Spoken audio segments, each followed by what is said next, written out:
નમસ્કાર દોસ્તો, શાંતિશ્રમ ન્યૂઝમાં આપનું સ્વાગત છે. ભારતીય જનતા પાર્ટીનું વિજય સરઘસ જોવા ઉભેલા રૂની ગામના ઠાકોર સમાજના સુથાર નેસડી કેનાલમાં પડતા બે યુવાનોના મોત. રાત્રિ દરમિયાન વિજય સરઘસ જોતા હતા. તે દરમિયાન અંધારામાં કેનાલની પાળી નીચે હોવાને કારણે એક ભાઈ કેનાલમાં પડ્યો અને બીજો બચાવવા જતા બંને ડૂબ્યા હોવાના અહેવાલ. એકને બચાવવા જતા બીજો પણ કેનાલમાં પડ્યો. બંને ડૂબ્યા. બંને યુવાનો ભાભર તાલુકાના રૂની ગામના ઠાકોર સમાજના બંને કૌટુંબિક ભાઈઓ હોવાનું જાણવા મળ્યું. બંને યુવાનની શોધખોળ કરતા એકની લાશ રાત્રે મળી, બીજાની સવારે મળી. બંનેના મોતથી ઠાકોર સમાજમાં રેલાટી. બે યુવાનો સુથાર નેસડી કેનાલમાં ડૂબ્યાના સમાચાર ગામના લોકોને મળતા કેનાલ પર મોટી સંખ્યામાં લોકો દોડી આવ્યા. ભાવના ધારાસભ્ય સ્વરૂપજી ઠાકોરના ગામ વિયોગમાં અલ્પેશ ઠાકોરનું નિવેદન. બાબરે 47,000 મત આપ્યા. ગેનીબેન ઠાકોર અને બળદેવજી ઠાકોરને અલ્પેશ ઠાકોરે લીધા આડા હાથે. કોંગ્રેસને જવા દો, એ તો ગાળો દેવાના, ડરાવવાના, લલચાવવાના, તોડવાના, કોંગ્રેસ સમાજ તોડવાનું અને જાતિવાદ ફેલાવવાનું કામ કરશે. અબડાસાના 10 થી 15 ગામો નર્મદા કેનાલની રાહ જોઈ રહ્યા છે. વાવ વિધાનસભામાં રોડ રસ્તાના કામો બાકી છે. આમને 5 વર્ષ વિરોધ કર્યો છે. કાગળ લખ્યો અને ટીવીમાં આપી દીધું. મત તમે પોતાના નામ પર માગ્યા હતા. હું જીતીશ તો આ કરીશ અને હવે ભાષણમાં એવું કહે છે અમે રજૂઆત કરીશું. રજૂઆતની રિઝલ્ટ જોઈએ. અમારે સ્વરૂપજી 6 મહિના કેળ બાંધી લો, લોકોના દિલમાં જગ્યા બનાવી લો, ખેતરો સુધી પાણી પહોંચાડો. રાધનપુરથી ભાભરનો રોડ તૂટેલો છે, તે રોડ પહેલા કરાવી દો એટલે ખબર પડે કે વિકાસ કોને કહેવાય. ગુલાબસિંહ રાજપૂતનો સ્વરૂપજી ઠાકોરને હાથ ના મિલાવવા પર અલ્પેશ ઠાકોરનું નિવેદન. દુશ્મન પણ સામે મળે તો હસીને વાત કરીને હાથ લાંબો કરીએ. ઉમેદવાર લડતા હોય ત્યારે દુશ્મન ન કહેવાય. ઉમેદવારો તો લડે. એક ભોળો ભાલો માણસ હાથ લાંબો કરે અને સામે એક રાક્ષસી હાસ્ય બતાવી કહે ત્રીજી વાર હેટ્રિક મારવાની છે. લોકોએ હેટ્રિક મારી દીધી. તારી હેટ્રિક ના વાગવા દઈએ. 5,000 મત તો એ ઓછા થઈ ગયા. આ અહંકારનો જવાબ છે. ગેનીબેનનું નામ લીધા વિના અલ્પેશ ઠાકોરે કહ્યું બાબરના આપણા નેતા એવું કહેતા 50% કંઈ નહીં પરંતુ 95% સ્વરૂપજીને આપીને બતાવી દીધું. સરકારી નોકરી માટે અત્યારે લાખો વિદ્યાર્થીઓ મહેનત કરી રહ્યા છે. ખાસ કરીને વાત કરવામાં આવે તો આજે એએમસીની જુનિયર ક્લાર્કની પરીક્ષા હતી, જેમાં ગેરરીતિ થઈ હોવાની ફરિયાદો સામે આવી છે. સરખેજની કુવેશ શાળામાં એએમસીની જુનિયર ક્લાર્કની પરીક્ષામાં ગેરરીતિનો મામલો સામે આવ્યો છે. નોંધનીય છે કે એએમસી દ્વારા જુનિયર ક્લાર્કની 718 જેટલી જગ્યા પર પરીક્ષા લેવાનું આયોજન કરવામાં આવ્યું હતું. નોંધનીય છે કે અમદાવાદ અને ગાંધીનગર ખાતે આ પરીક્ષા લેવાઈ રહી છે. અંદાજિત 3 લાખ જેટલા વિદ્યાર્થીઓ પરીક્ષા આપી રહ્યા હતા, પરંતુ પરીક્ષામાં ગેરરીતિની ભીતિ સર્જાતા વિદ્યાર્થી નેતા યુવરાજસિંહ દ્વારા પરીક્ષા રદ કરવાની માંગણી કરવામાં આવી છે. આ સાથે શાળા સંચાલક દ્વારા ધમકી આપી પરીક્ષા લખવાની જણાવ્યા હોવાનો યુવરાજસિંહે આક્ષેપ લગાવ્યો છે.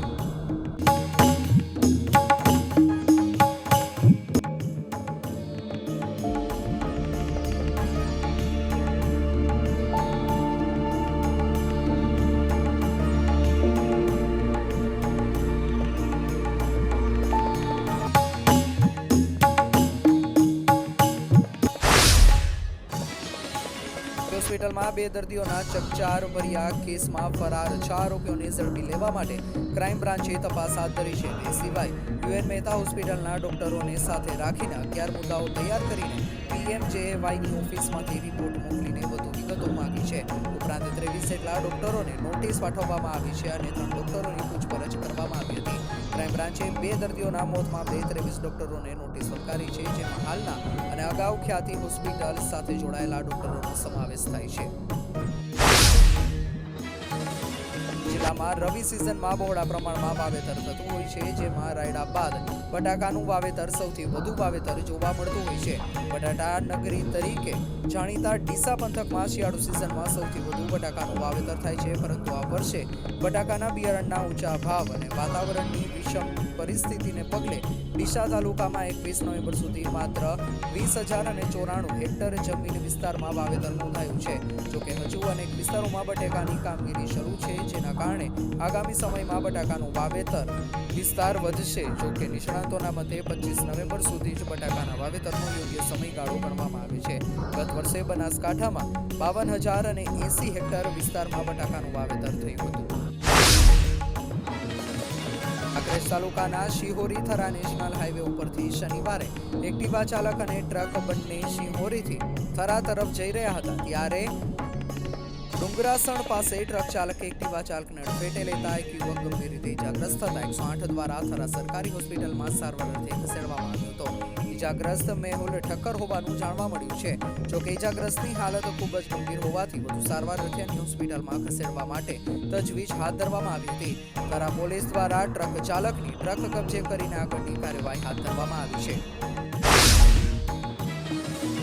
શહેરમાં છેલ્લા કેટલાક સમયથી રખડતા પશુઓની સમસ્યાને લઈને શહેરીજનો ત્રાહિમામ પોકારી ઉઠ્યા છે અને અનેકવાર રખડતા પશુઓ રાહદારીઓને અડફેટે લેવાની ઘટનાઓ દિન પ્રતિદિન વધી રહી છે. જ્યારે ગુજરાત હાઈકોર્ટ અને રાજ્ય સરકાર સહિત જિલ્લા કલેક્ટર દ્વારા પણ શહેરી વિસ્તારમાંથી રખડતા પશુઓની સમસ્યાને દૂર કરવા માટે સ્થાનિક નગરપાલિકા અને વહીવટીતંત્રને કડક સૂચનાઓ આપવામાં આવી છે. તેમ છતાં ડીસામાં જાહેર માર્ગો ઉપર રખડતા પશુઓ મોટી સંખ્યામાં ફરતા જોવા મળી રહ્યા છે. ડીસાના મુખ્ય એવા શાક માર્કેટના રોડ ઉપર આ રખડતા ઢોરનું સામ્રાજ્ય હોય તેવા દ્રશ્યો કેમેરામાં કેદ થયા હતા.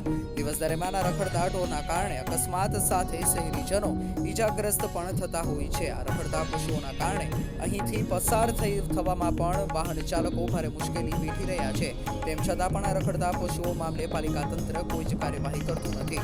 રખડતા ઢોર મામલે જાગૃત નાગરિકો દ્વારા અવારનવાર લેખિત અને મૌખિક રજૂઆત થવા છતાં પણ આજ દિન સુધી તંત્ર દ્વારા કોઈ પગલાં ભરવામાં આવતા નથી. તેથી લોકોમાં રોષ છવાયો છે. ગુજરાતમાં માંડ ફૂલ ગુલાબી ઠંડીનો માહોલ જામ્યો. ત્યાં તાપમાનનો પારો ફરી ઊંચકાયો છે. હવામાન વિભાગની આગાહી મુજબ રાજ્યના વિવિધ જિલ્લાઓનું લઘુત્તમ તાપમાન 2 ડિગ્રી સુધી વધવાની સંભાવના છે. છેલ્લા 24 કલાકમાં અમદાવાદ સહિત રાજ્યના મોટાભાગના જિલ્લાઓનું લઘુત્તમ તાપમાન મહત્તમ તાપમાન 1 ડિગ્રી સેલ્સિયસ જેટલું વધ્યું છે. આગામી સમયમાં તાપમાનમાં વધારો થતા ઠંડીમાં અંશતઃ રાહતના એંધાણ હવામાન વિભાગે વ્યક્ત કર્યા છે. ઉલ્લેખનીય છે કે ઉત્તર પૂર્વ અને પૂર્વ દિશા તરફથી પવનો આવતા હોવાથી તે હિમાલયના ઠંડા પવનોને ગુજરાત સુધી ખેંચી લાવે છે. પરંતુ હવામાન વિભાગની આગાહી મુજબ આગામી દિવસોમાં પૂર્વ અને દક્ષિણ પૂર્વ દિશા તરફથી ગુજરાત પર પવન આવવાના હોવાથી ઠંડીના ચમકારામાંથી રાહત મળવાની સંભાવના. આજરોજ દિયોદર નગર શ્રી પ્રગતિનગર સોસાયટી શ્રી પ્રગતિનગર જૈન ટ્રસ્ટના આંગણે પૂજ્ય આચાર્ય શ્રી પિયુષ ભદ્ર સુરીશ્વરજી મહારાજ આદિ ઠાણા તથા પૂજ્ય સાધ્વીજી ભગવંતો સામૈયા સહ પધારેલ. ગહલીઓ સહ પૂજ્ય શ્રીના વધામણા થયેલ બાદમાં શ્રી આદિનાથજીના લઈ દર્શન કરી આરાધના ભવનમાં પૂજ્ય શ્રીનું પ્રવચન યોજાયું. રૂપિયા 10નું સંઘ પૂજન થયેલ. એનસીસી ગુજરાત ડાયરેક્ટર અમદાવાદ અને તેમના તાબા હેઠળના અમદાવાદ, વિબીનગર, વડોદરા, જામનગર અને રાજકોટ ગ્રુપની 225 એનસીસી કેડરના અમદાવાદ ડાયરેક્ટરના 35 ગુજરાત બટાલિયન પાલનપુર દ્વારા વિમળા વિદ્યાલય ગઢ ખાતે ગુજરાત ટ્રેકિંગ કેમ્પ 3નું આયોજન કરવામાં આવ્યું હતું. આ trekking camp Jessore hill, Balaram, ઉજાણી નેચરલ પાર્ક, અંબાજી ગબ્બર અને રાણી ટૂંક ખાતે યોજાયો હતો. જેમાં એનસીસી કેડેટ ટ્રેકિંગ કેમ્પમાં જોડાયા હતા અને પર્યાવરણના જતન અને સંરક્ષણ વિશે માહિતી